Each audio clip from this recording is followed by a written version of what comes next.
ইমাম মাহদী এর আবির্ভাবের 6 মাস পূর্বের অবস্থা। সহিহ হাদিসের বিবরণ থেকে অবগত হওয়া যায় যে আখিরি জামানায় ইমাম মাহদীর আত্মপ্রকাশ কিয়ামতের সর্বপ্রথম বড় আলামত। তিনি আগমন করে এই উম্মতের নেতৃত্বের দায়িত্বভার গ্রহণ করবেন, ইসলাম ধর্মকে সংস্কার করবেন এবং ইসলামী শরীয়তের মাধ্যমে বিচার ফয়সালা করবেন। পৃথিবী হতে জুলুম নির্যাতন দূর করে ন্যায় ইনসাফ দ্বারা তা ভরে দিবেন। উম্মতে মুহাম্মাদি তার আমলে বিরাট কল্যাণের ভিতর থাকবে। ইবনে কাসির রহিমাহুল্লাহ বলেন, তখন ফল ফলাদিতে প্রচুর বরকত হবে, মানুষের সম্পদ বৃদ্ধি পাবে, ইসলাম বিজয়ী হবে, ইসলামের শত্রুরা পরাজিত হবে এবং সকল প্রকার কল্যাণ বিরাজ করবে। ইমাম মাহদী এর আত্মপ্রকাশ কবে হবে এই বিষয়টি নিয়ে বর্তমানে খুব বেশি চলছে ভবিষ্যৎবাণী। মহান আল্লাহ তাআলাই ভালো জানেন ইমাম মাহদী এর আগমনের সঠিক সময় কখন। তবে এটা ভাবা যায় যে ইমাম মাহদী এর আগমনের সময় খুব কাছাকাছি। ইমাম মাহদী এর আবির্ভাবের 6 মাস পূর্বে বিশেষ বিশেষ কিছু ঘটনার অবতারণা ঘটে যাবে। তবে চলুন জেনে নেওয়া যাক। রমজানে সূর্যগ্রহণ ও চন্দ্রগ্রহণ হবে। রাসূলুল্লাহ সাল্লাল্লাহু আলাইহি সাল্লাম বলেছেন, যে বছর রমজান মাসের প্রথম দিকে সূর্যগ্রহণ এবং রমজান মাসের শেষের দিকে চন্দ্রগ্রহণের ঘটনা ঘটবে, সেই বছরই ইমাম মাহদীর আবির্ভাব হবে।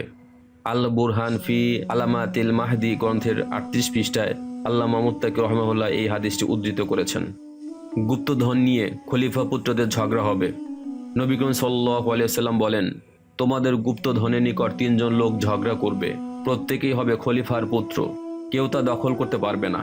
অতঃপর পূর্বের দিক থেকে কালো পতাকাধারী একদল সৈনিক আসবে, তারা ব্যাপক হত্যাকাণ্ড চালাবে।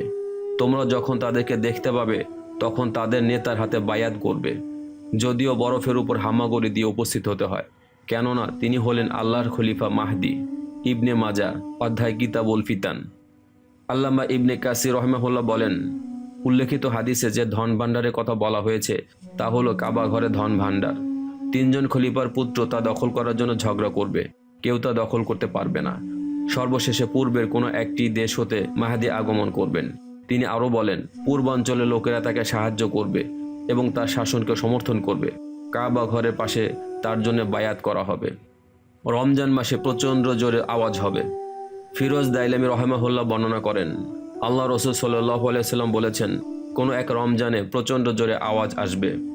সাহাবাগণ তখন জিজ্ঞাসা করলেন, হে আল্লাহ রাসূল সাল্লাল্লাহু আলাইহি সাল্লাম, রমজানের শুরুতে নাকি মাঝামাঝি সময়ে নাকি শেষ দিকে?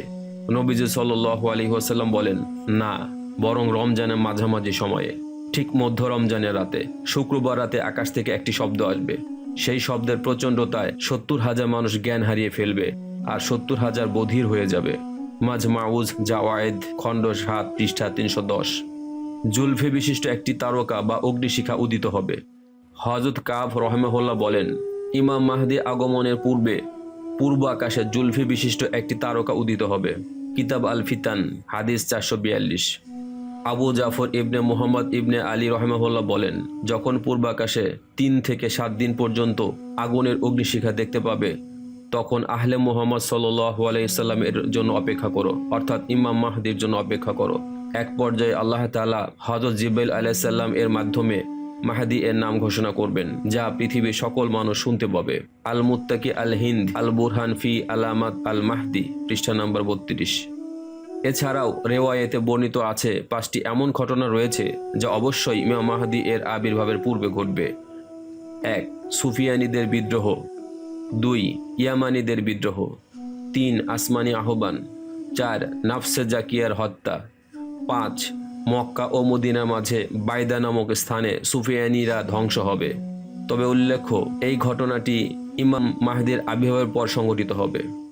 হে আল্লাহ, যদি আমাদের জীবদ্দশায় ইমাম মাহদীর আগমন ঘটে তাহলে আমাদেরকে ইমাম মাহদীর সৈন্য বানিয়ে দিন। আমিন সুম্মা আমিন।